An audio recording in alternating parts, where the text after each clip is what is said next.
ஒரு சின்ன பட்டாம்பூச்சி டெய்லி காலையில் ஆனதும் ஒரு காற்றாலை பக்கத்தில் போய் பறக்க ட்ரை பண்ணிக்கிட்டே இருக்கு. இதை தூரமாக இருந்து ஒரு சிட்டுக்குருவி பார்த்துக்கிட்டே இருக்கு.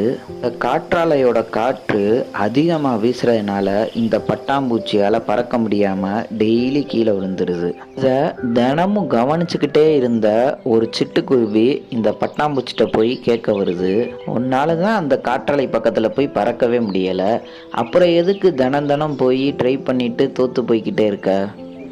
அந்த பட்டாம்பூச்சி சிட்டுக்குருவிட்ட சொல்லுது, அந்த காற்றாலையை தோற்கடிக்க பறக்கவில்லை, நேற்றைய எனது முயற்சியை இன்று நான் ஜெயிப்பதற்காக பறந்து கொண்டிருக்கிறேன். இப்படிதான் சாதிக்கணும்னு முடிவு எடுத்துட்டா முதல்ல தன்னை தானே வெல்வதற்கு தயாராகணும். உன்னையே உன்னால ஜெயிக்க முடிஞ்சுன்னா இந்த உலகத்தை ஜெயிக்கிறதுக்கு நீ காத்திருக்கணுன்ற அவசியமே கிடையாது.